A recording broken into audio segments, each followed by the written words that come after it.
Hello everyone! For today's video, pumunta nga pala kami ng Baliwag. Kasi nga, birthday ngayon ng aming mama.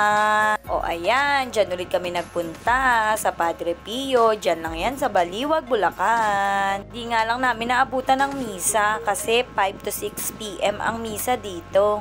Tuwing Friday nga lang pala yung misa dito. Ayan, for the picture na lang ang mga person. After nga pala namin sa Baliwag, pumunta naman kami dito sa may Pampanga, sa Lakeshore. Sa Mexico, Pampanga nga pala yan. May entrance fee nga pala yan na 50 pesos pagpasok mo. Tapos, ayan, bibigyan kayo ng bracelet for the go. Ayan, nakabayad na kami ng 50 pesos. Pwede na kami pumasok. O, ayan.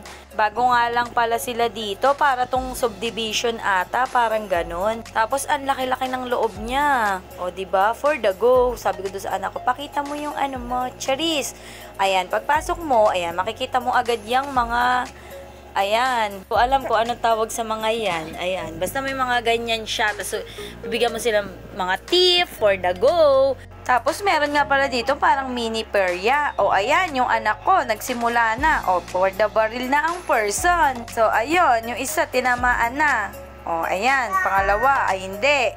So, yung pangatlo, ayun, tinamaan na naman. Tapos, yung pang-apat, yun, tinamaan na naman. Sunod, tinamaan na naman. Tapos tinamaan na naman. Nanlintik. Tinamaan ulit. Ayun, wala na. Ubus na. Tapos ito nga pala yung napanalunan niya. Tapos yung isa kong anak nga pala, yan, sumakay dyan. Sa carousel siya. Pero, ang mga sasakyan mo dyan, mga lamang dagat. For the go! Ayun nga pala yung naya ko, for the sakayang person. 60 pesos nga pala ang bawat sakay dyan. O, diba? For the go. Tapos dito, merong hagisan ng mga piso-piso dyan. Hindi nga pala perang mapapanalunan niya dyan, kundi chichirya, pinggan, baso, at kung ano-ano pa.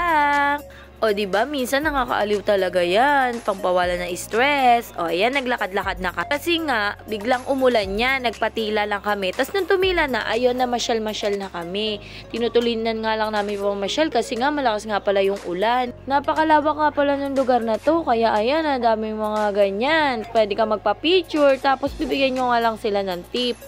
O diba? Napakaganda nga pala dito pag gabi. O ayan, may mga marami kayong pwedeng gawin dito kasi kami hindi namin masyadong nalibot yan kasi nga umuulan-ulan. Tapos yan, yung anak ko, nakipagsayaw nga pala siya dyan.